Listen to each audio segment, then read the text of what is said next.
Julien, en Angleterre, est-ce qu'on a éradiqué la violence des tribunes dont on parle souvent en même temps que le racisme? On a eu quelques cas encore ces dernières saisons. Le gros problème qu'on a, nous, ici, c'est le racisme sur les réseaux sociaux envers les Oui. joueurs, Ouais, ouais. qui est vraiment le gros fléau qu'on a. Alors, c'est pas forcément si c'est pire ou moins pire que ce qui se passe dans les autres pays, mais c'est vrai, dans les stades, c'est beaucoup moins fréquent peut-être que dans d'autres pays. Comment tu l'expliques ça? Parce qu'il y a eu du racisme à une époque dans les stades en Angleterre, Oui, évidemment. oui, oui, mais je pense que les interdictions de stade, notamment, je me rappelle d'un incident avec Raheem Sterling quand il était encore à Manchester City, à Chelsea par exemple. Beaucoup de choses ont été faites là-dessus. Alors, encore une fois, pour rejoindre ce que disait Polo, c'est vrai que au niveau des vidéos de caméra surveillance, etc., tout ça, c'est dans les clubs anglais, c'est des équipements parfaits où rien ne passe finalement, entre guillemets. Et peut-être aussi que ce racisme-là, c'est transporté finalement sur les réseaux sociaux et plus dans les stades où tu sais que tu vas prendre très cher parce que tu seras forcément identifié. Et donc c'est peut-être beaucoup plus facile entre guillemets, malheureusement, hein, pour un supporter raciste, d'aller envoyer des insultes racistes à Bukayo Saka par exemple, ou à Marcus Rashford, ou à d'autres sur les réseaux sociaux cachés derrière Hmm. je sais pas comment on dit en Derrière un français, écran, mais oui, c'est ça. voilà, un Ouais. écran et un nom d'emprunt, quoi, un pseudonyme, plus que de le faire au stade où tu seras forcément pris quoi qu'il arrive. Donc c'est sûrement ça le problème ou la raison de l'évolution entre guillemets et du fait que ce racisme-là maintenant soit passé des stades aux réseaux sociaux et aux téléphones ou aux ordinateurs. Alors, beaucoup de messages dans les studios bon, qui condamnent effectivement les cris à l'encontre de Vinicius. Certains nous disent quand même arrêtez les gars, c'est pas du racisme, c'est de la déstabilisation. Ne pas confondre les deux. Enfin, quand tu balances Ouais. mono comme ça pendant un quart d'heure en Non, hurlant, et les cris de je crois singe. qu'il y a un fond de pensée quand même, les cris de Non, singe mais également. Johan, toi qui as eu l'occasion, pas d'être victime de propos racistes en Italie, mais qui a eu l'occasion de parler avec ouais. des supporters en Serie A qui t'ont expliqué pourquoi ils proféraient ce genre d'insultes. Et justement, la raison qui revient, c'est la déstabilisation. Ah mais voilà. Ce à quoi je leur réponds toujours, mais à la limite, si vous avez envie d'insulter, prenez une autre insulte. Je sais pas, je vais pas les dire à l'antenne évidemment, mais n'allez pas chercher dans le racisme des insultes. Prenez des insultes. Ils se disent que c'est ce qui fait le plus mal peut-être. Voilà, c'est ça. Et en fait, pour eux, c'est pas du racisme, c'est la volonté de perturber les joueurs forts de l'adversaire pour qu'ils soient moins bons sur le terrain et que donc leur équipe ait plus de chances de remporter les matchs. C'est très difficile en fait de faire comprendre à ces gens-là que ce qu'ils disent est raciste, qu'il ne faut pas le dire. Moi, je pense que c'est vain. Parce qu'en plus, dans le lot dont je vous parle, il y a des gens qui sont éduqués. Euh, Et qui se lâchent parce qu'ils sont dans la foule, c'est ça?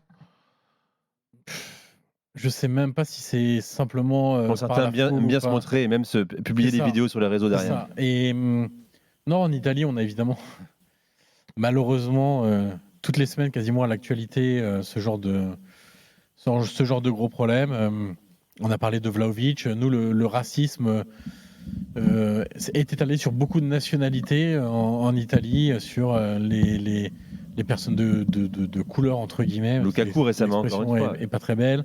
Sur les gens des pays de l'Est, sur même national entre Ouais. le Nord et le Sud. Nous, en Italie, on a ça aussi. Il y a évidemment une recrudescence. Moi, je pense que c'est jamais vraiment parti. Alors, qui a peut-être un petit effet Covid, ok. Moi, je pense que c'était toujours là en fait, et que C'est en sommeil, oui. ouais, c'est en sommeil parce que moi, j'ai plein d'exemples de choses qui ont été faites avant le Covid, de cris racistes à des joueurs, etc. Donc, je sais pas si le Covid a accéléré les choses. Je crois simplement que on est face à une solution quasiment insoluble. Mais oui, c'est pour ça qu'il ne faut pas le traiter par l'émotion. Traité par la sanction. Mais c'est pas que l'exemple. par la sanction, il faut le traiter. Par l'éducation, je ne évidemment, vois pas, mais- je ne vois mais pas comment on peut Aujourd'hui, éradiquer. Et quand je fais une blague, là, enfin, c'est pas une blague, c'est au passage, on n'a jamais demandé aux singes ce qu'ils pensent d'être comparé à un être humain. Tu vois, moi, j'aimerais bien être réincarné en orang-outan, par exemple. Tu vois, ça me On dérange n'est pas. pas loin quand même. Hein. Ouais, je suis pas loin, tu vois. franchement. Moi, ça me va très bien.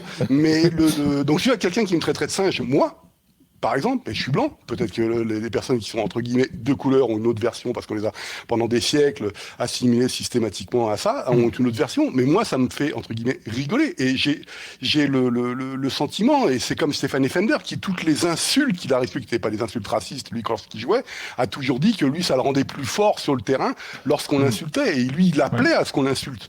Donc je veux dire, moi je suis comme Johan, la solution ultime qu'on résoudra le problème, je crois que non, je sais pas où il y a une solution à ce niveau-là. Alors, mais En tout cas, excusez-moi, il ne faut pas chercher à expliquer les raisons pour lesquelles on entend ce genre de cris. Que ce soit de la déstabilisation ou du racisme, peu importe, c'est le résultat. C'est condamnable, c'est le résultat, et surtout, ça touche des gens, ça touche des hommes, en l'occurrence des footballeurs. Moi, on Donc, voyait on voyait les yeux de Vinicius, qui est un gamin de 22 ans quand même. Enfin, vous vous souvenez quand on avait 22 ans, enfin, je veux dire, des fois on est affecté par des insultes sur des réseaux sociaux. Vous imaginez quand vous avez un stade qui est comme ça contre vous. J'aimerais répondre à une question que beaucoup de gens ont posée ces dernières heures et que beaucoup de gens m'ont posée sur Instagram. Comment réagir sur le terrain, tu veux dire ? Non, sur Instagram et sur Twitter. Est-ce que l'Espagne est raciste ? Parce que la question, elle est là. Je vais essayer d'expliquer en quelques secondes. Moi, j'ai passé 30 ans de ma vie dans ce pays. Je connais extrêmement bien l'espagnol. Les Espagnols, l'espagnol est en moi comme le français. Enfin, je veux dire, j'ai même presque cette double culture. Non, l'Espagne, pour moi, n'est pas un pays intrinsèquement raciste. Qu'il y ait du racisme et des racistes en Espagne, sans aucun doute, comme dans plein de pays.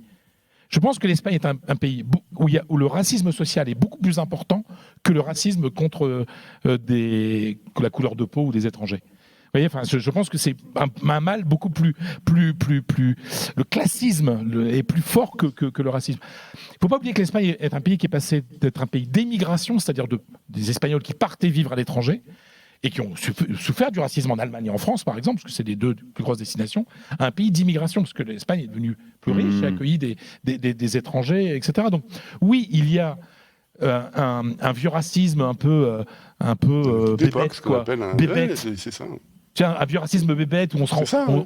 Tu vois, enfin, c'est des gens là pas forcément très éduqués qui se rendent pas compte quoi de ce qu'ils sont en train de dire quoi. Et il a été un peu caché pendant quelques années parce que là il y avait une vraie lutte contre ça. On a formé plus et que depuis le retour du Covid et de cet arrêt d'un an, les gens se lâchent. Donc non, moi je pense que Vinicius, son Espagne à lui, l'Espagne qu'il vit lui en tant que footballeur, elle est raciste. Bah oui, parce qu'il passe.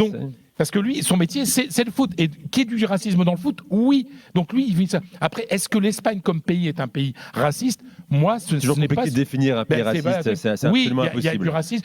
Il y a aussi du racisme intra-régional. Quand des gens du Nord disent que les autres, des gens d'une partie du Nord de l'Espagne, qui disent nous sommes des Norvégiens, le reste d'Espagne, ce sont des Maghrébins, c'est aussi un racisme interrégional, quoi. Donc voilà. Rapidement, les gars, en 30 secondes, votre avis là-dessus, que faut-il faire ?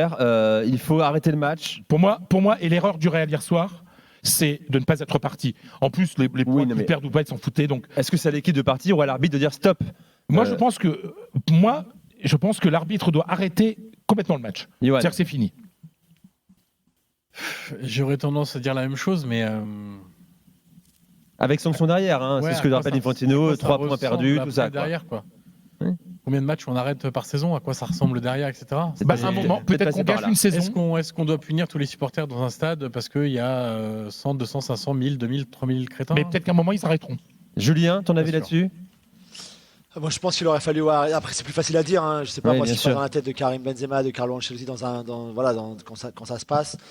Mais ouais, j'aurais dit allez, on rentre tous au vestiaire, on rentre à Madrid tout de suite et voilà. Polo ?